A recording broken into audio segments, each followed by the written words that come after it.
Destiny 2.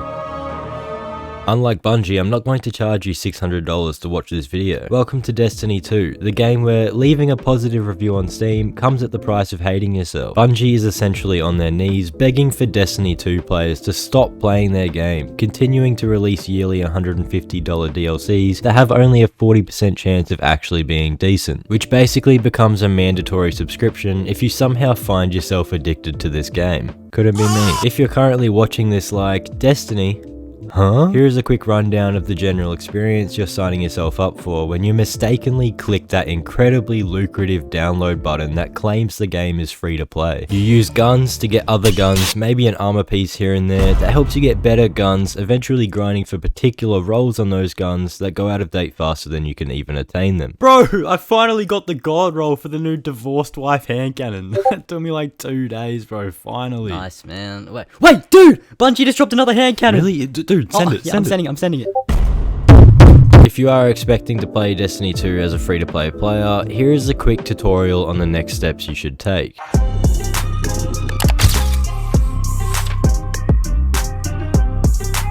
If you think for 1 second you're going to play this game without spending $1, they already have you on a string. Once you've suckled at the teat that is Destiny 2's addictive drug known as orgasmic gunplay, you should immediately begin considering getting a second job to afford the next content drop. To correctly critique a game, however, I can't just tunnel vision on its flaws. It's essential I walk through all the pros and cons. So pros: perfect gunplay, satisfying mechanics, Will Smith's husband. Cons: this game can blow my balls. Please keep squeezing, keep squeezing. I love Destiny. My mousepad is literally custom made with a Destiny Hunter on it. Whoa, lady, relax. But my goodness, does Bungie know how to sell garbage. Next time you take out your trash, imagine Bungie turning it into a 4K TikTok edit, convincing you to pay $150 to keep it in your house. And here's how they do it. I'm about to bomb this whole motherfucking planet. Have you ever wanted to feel the love and warmth of a woman? Yeah? Well, keep dreaming! Because you're watching a video about Destiny 2. Lucky for you, however, there is an alternative for a similar feeling. Crap. No, I'm just joking, but Destiny's gunplay triggers that same feeling, only it's a bit more expensive for the real highs. I paid $150 for this. When you are holding down your trigger, or mouse button, or cheese stick, I don't know anymore, man. All my brain power has gone to crafting the perfect combination of armor stats for the most effective Destiny consumption. Firing that weapon makes you feel like maybe you're actually accomplishing something in life, but in reality, your chair has seen more arse than you ever will. I could write an 8-hour retrospective on how I gave over 500 hours of my life to Fall Guys and Fortnite collabs, but instead I'll have a nice calm chat with you about how Bungie has missed their sales goal by 45% because of a player retention issue. Look, I'm no expert in game design or player analytics, but maybe, just maybe, the inability to, I don't know, open a door in your game is a slight turnoff for a lot of players. Shower?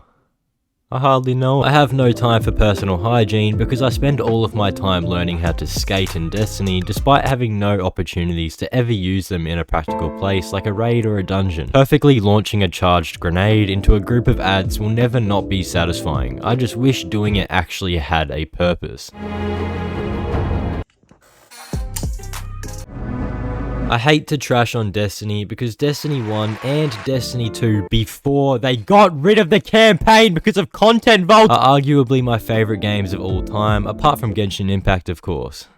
God, I love maxing my gear every season reset. But when there are major issues with the game's core stability and functions that refuse to be properly acknowledged from Bungie, it creates an untreatable tension between the game and its hardcore fans. Still the greatest sniper this game has ever seen.